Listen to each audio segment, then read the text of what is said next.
Assalamualaikum warahmatullahi wabarakatuh. A'udzubillahi minasyaitonirrajim. Bismillahirrahmanirrahim.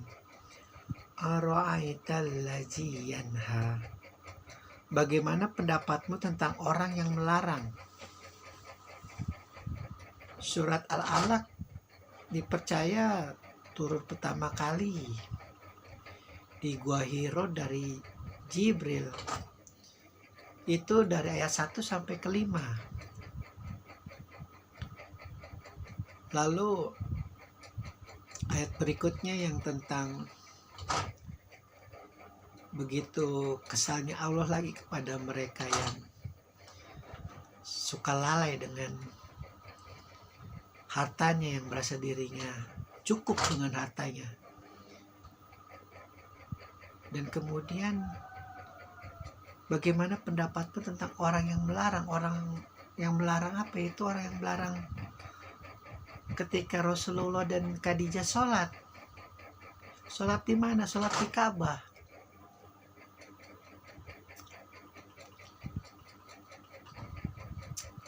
Ada semacam kegelapan dalam penjelasan masalah sholat di sini, karena sebagian lagi mengatakan bahwa sholat itu turun ketika Rasulullah mengadakan Isra Miraj. Atau kalau boleh diibaratkan sholat di sini dengan Khadijah itu berarti pada awal-awal dia mendapat wahyu dari Jibril adalah sholat dalam bentuk yang tidak menyembah kepada berhala. Karena begitu bencinya Rasulullah ketika melihat berhala, itu melihat patung aja saking bencinya dia nggak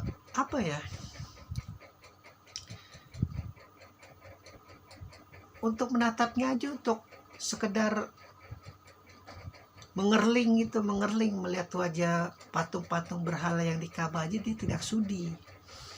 Jadi kalau ditafsirkan bahwa ayat ini mengatakan, bagaimana pendapatmu wahai Rasulullah tentang orang yang melarang engkau sholat, tapi sholat kamu tidak seperti mereka yang menyembah berhala. Karena ada kerancuan juga. Karena ketika sholat dalam wahyu yang pertama ini berarti awal-awal Rasulullah benar-benar pertama kali sudah tahu sholat. Berarti sholatnya bukan sholat yang 17 rakaat, karena dipercaya sholat yang 17 rakaat itu didapat ketika dia sedang mengadakan Isra Miraj, dengan berbagai pertimbangan dari para nabi yang lain, bahwa dimulai dari rakaatnya 45 sampai turun 25 sampai turun hingga ke 17. Tapi kalau saya mengambil kesimpulan bahwa di sini dia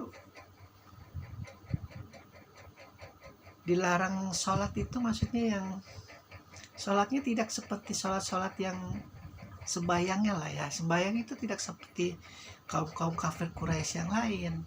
Mungkin karena ada beberapa hadis juga yang mengatakan, ada gosip-gosip, ada bisikan-bisikan dari sekitar Ka'bah bahwa ada sepasang manusia yang mengadakan sholat, tapi sholatnya beda dengan kaum kafir Quraisy yang lain, di mana biasanya mereka menyembah berhala-berhala di sekitar Ka'bah, tapi dia tidak. Entah itu sekedar melakukan tawaf, entah sekedar melakukan semacam sujud atau apa, tapi tidak kepada berhala. Kalau saya mempercayai seperti itu, karena kalau ditilik surat ini kan ayat pertama ketika Jibril benar-benar mengirimkan wahyu.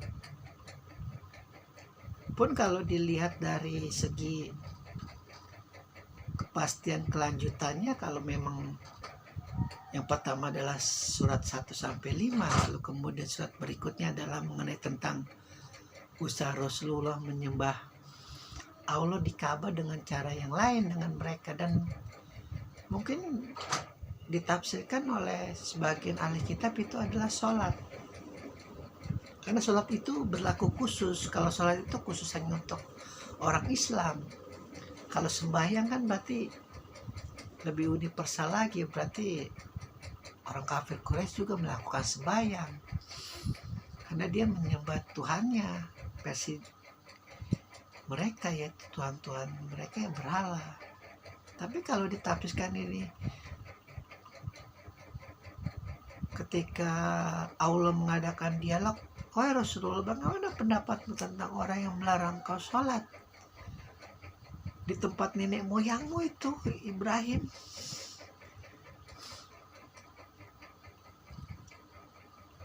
Itu suatu semacam tantangan. Padahal hanya berdua doang dia dengan Khadijah pada saat itu. Namun terdengar bisikan-bisikan, gosipan-gosipan. Kalau tidak dalam perlindungan Abu Thalib pada saat itu yang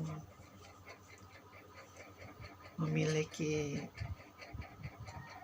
wibawa yang tinggi seperti kakeknya Abdul Muthalib, luar biasa itu Rasulullah. Pun didukung juga dengan sifat-sifat beliau yang baik, jujur, terutama kejujuran itu yang paling tidak bisa orang kafir Quraisy berbuat apa-apa, karena memang saking jahiliyahnya nyari orang jujur di situ sangat langka. Jadi mau nggak mau ya dihargain.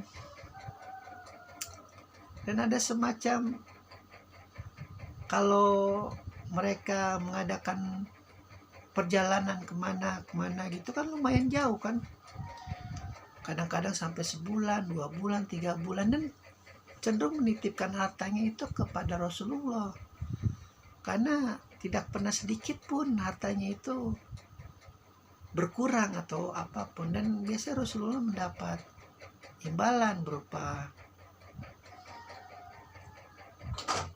ketentuan dari yang memiliki harta itu. Disitulah letak kejujuran beliau yang disebut Al-Amin.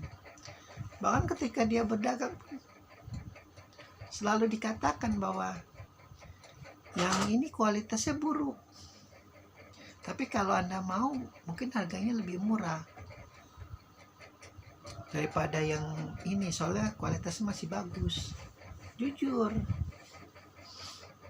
Itu yang membuat Khadijah tertarik, membuat Khadijah jatuh cinta kepada Rasulullah, karena memang langka, bukan apa ya, emang udah nggak ada yang jujur lagi mungkin pada saat itu. Jadi kalau dikatakan bahwa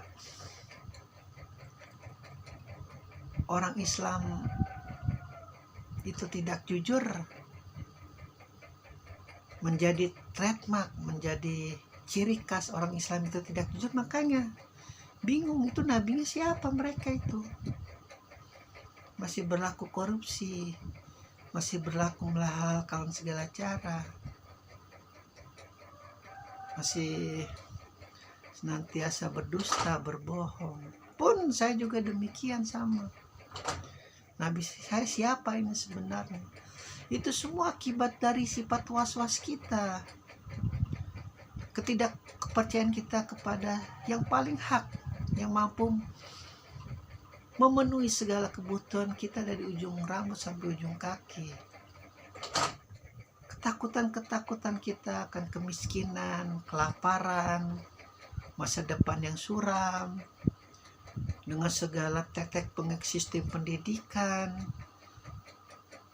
perumahan, mobil, dan sebagainya macam peralatan-peralatan modern lainnya, itu yang membuat kita menjadi was-was sehingga kita tidak jujur. Sama di zaman Rasulullah juga mungkin kondisinya semacam itu, jadi kejujuran sangat langka. Alhamdulillahirabbil alamin.